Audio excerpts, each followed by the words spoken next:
Thank you so much, everyone, for staying with us on the program. Let's get back to the conversation. You heard from Honorable Emeka Nwajuba.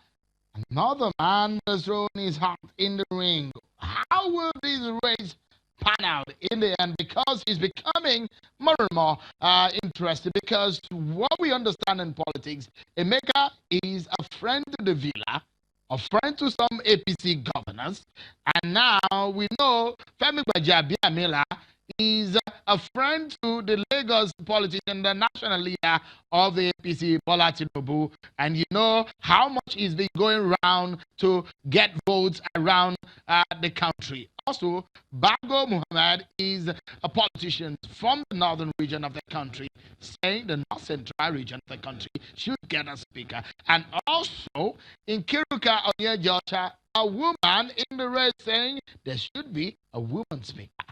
She's also getting a seat behind her. So there seems to be a dramatic race. It's just a matter of days. We will see the election happen. Always an interesting one.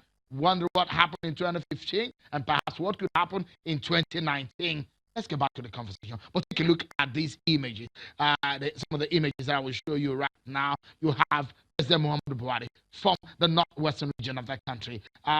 Vice President Yemi Osinbajo from the southwestern region of the country. There's a question mark in some of the boxes that you see on the screen where the Speaker, the Senate President, the Deputy Speaker, the Deputy Senate President, where those positions will come from. These are some of the issues that needs to be talked about. Let's get back to the conversation tonight. I have joining me from our Abuja studio, Honorable Gagdi, is the Deputy Speaker of the Plateau State House of Assembly, a member elected in the House of Representatives for the 9th Assembly. Thank you so much, Honorable Gagdi, for coming on tonight. So let's get to it.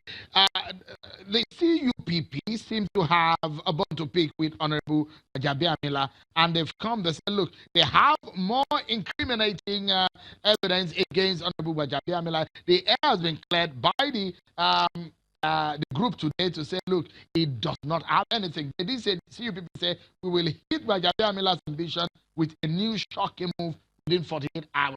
With some of this undercurrent, are you concerned that might be some surprise that will spring up on the day of the election? First, before I say anything, I represent Kantana State constituency in the Plateau State House of Assembly and member-elect for Panchin Kanke Kanam in the National Assembly. I don't think there is going to be any surprise on the 11th of June, looking at what is happening in Nigeria today and looking at what is happening with the members elected of the 9th Assembly, particularly as regard to the election of the position of the Speaker. The surprise is obvious. Maybe if there is going to be any surprises to those people that are contesting against Honorable Gbajabiamila, the surprise will be given to them that by the special grace of God, he is going to be elected the Speaker of the 9th Assembly. To those who think that he cannot be the Speaker, on the 11th of this month, they are going to get the shocker. So the surprise should be coming from them. But to us that are well determined, that knows that we have done the needful, that knows that Gbajabiamila have no any issues to answer, that knows that he's the most qualified candidate to preside over the 9th Assembly, I don't think there is anything that is going to be a surprise to us. Rather, the obvious position that by the special grace of God, he will emerge the Speaker on the 11th of June. If my memory serves me very well tonight, I remember that the call that I got in the night or the eve or the morning of the election in the 8th Assembly, the morning of the election at about 2 a.m., was that the PDP is taking a decision. And that decision changed the scheme of things against Honorable Femi Gbajabiamila Yes. the last time. This time around, politics, they say, is a game of numbers. How many of these elected lawmakers can you say Gbajabiamila has to his side now that the PDP caucus have said anybody can vote for anyone? That means if Gbajabiamila is thinking of getting a block vote from the PDP, he may not have it because the PDP has thrown it into the air. I know. In the pictorial analysis of the members that are with Gbajabiamila, in terms of the voting strength, I think this is a strategy that the campaign council would not want to disclose, but to everybody that cares to listen, we are very confident if they tell you that the newly elected members, particularly the freshers, are 164, and we have over 150 in the side of Gbajabiamila, aside of the ranking or cognate members of the Ninth Assembly who are elected, who are returned. Definitely, it speaks volume that Gbajabiamila have more than 230 or 250 members. Those we saw today at the press. Sorry, those we saw today at the press conference were not up to 30 that came out for Honorable Gbajabiamila. Yes. People are on holidays. Members are on holidays. It is only those of us that remained behind to put together the campaign activities of Gbajabiamila against the 11th of June that were able to go there, and we are over 100 at Transcorp. Journalists that attended there should tell you, it's not, you cannot determine the strength of Gbajabiamila by the attendance in the World Press Conference that just took place this evening. Most of the people who are Muslims are back to their own state to celebrate with their own electorate. So that shouldn't be the yardstick of determining the strength of Gbajabiamila. Is Honorable Gbajabiamila worried about some of the allegations that are coming left, right, and center? Because they didn't just come once. They're coming, and they're saying they are coming with more. For example, see people saying they're going to hit him with more surprises on some of the evidence they have against him. We are well armed to face the allegations that CUPP have against him, or the so-called allegations. But let me tell you one thing. The question we people need to ask is this. Gbajabiamila is the 5th-time member of the House of Representatives. And when he was a floor member, you didn't discover that the man was inducted in Georgia or anywhere.